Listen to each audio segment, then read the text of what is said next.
कभी सोचा है एक बिल्डिंग, सिर्फ एक बिल्डिंग पूरी सरकार को कैसे गिरा सकती है?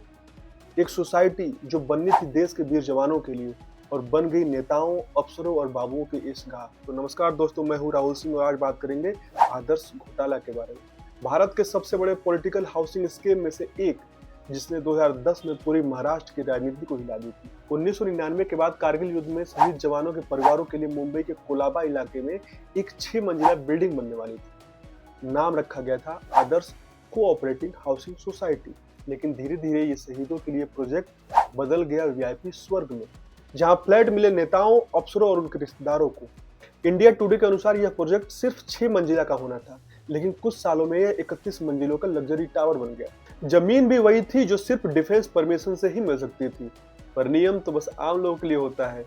कोलाबा दक्षिण मुंबई का सबसे महंगा इलाका है, जहां एक एक इंच जमीन सोने के भाव बिकती है। टाइम्स ऑफ इंडिया के मुताबिक यह जमीन कोस्टल रेगुलेशन जोन यानी कि CRZ में आती थी और रक्षा मंत्रालय के अधीन थी, यानी सिविल हाउसिंग की अनुमति ही नहीं थी। लेकिन फाइलें घूमी, दस्तखत बदले और दस्तावेज गायब होने लगे। द न्यू इंडियन एक्सप्रेस ने लिखा, मुख्य नक्शे और NOC गायब थे, बाद में मिल गए, पर उनमें से कई नकली निकले।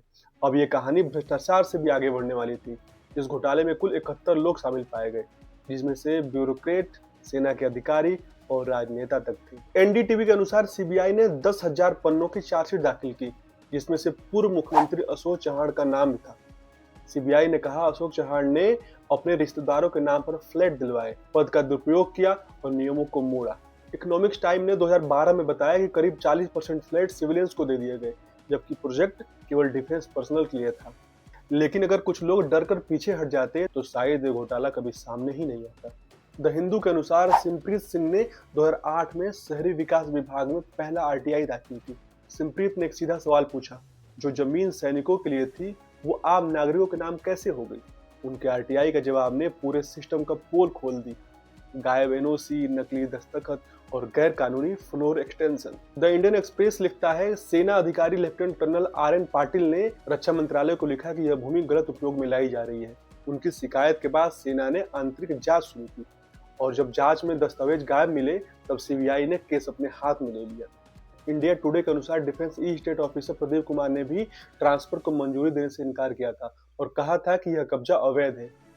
ये तीनों लोग, सिमप्रीत सिंह, लेफ्टिनेंट कर्नल पाटिल और प्रदीप कुमार, अगर हिम्मत नहीं दिखाते तो शायद आज भी इस घोटाले को वीर सैनिकों का प्रोजेक्ट समझता। जब ये सारे दस्तावेज मीडिया तक पहुंचे, पूरी महाराष्ट्र की राजनीति हिल गई। NDTV ने एक्सपोज किया आदर्श सोसाइटी, फ्लैट दिए गए नेताओं और बड़े अफसरों को। फिर हर चैनल पर एक ही हेडलाइन गूंजने लगी, war widows building turn into VIP tower. जनता का गुस्सा बढ़ा और आखिरकार 2010 में मुख्यमंत्री अशोक चव्हाण को इस्तीफा देना पड़ा। 2011 में CBI ने आधिकारिक FIR दर्ज की और जांच शुरू की।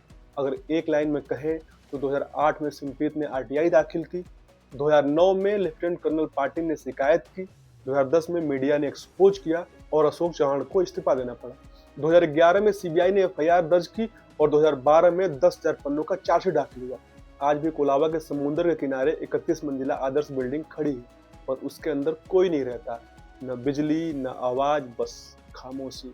द हिंदू ने 2022 में लिखा, आदर्श बिल्डिंग अब भी कोर्ट ऑर्डर के कारण खाली है। टाइम्स ऑफ इंडिया ने 2021 में लिखा, सोसाइटी को BMC से कभी ऑक्यूपेंसी सर्टिफिकेट नहीं मिली।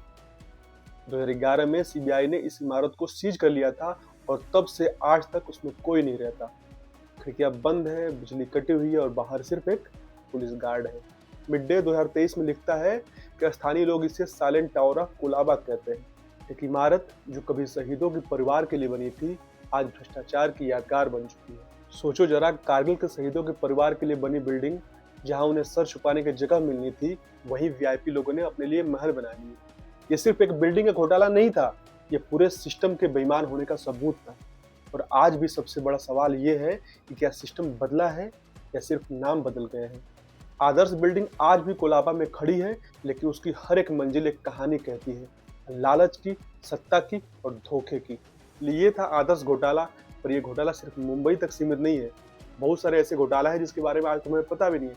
तो कैसा लगा वीडियो, कमेंट कर बता सकते हैं। अभी के लिए इतना ही। जय हिंद।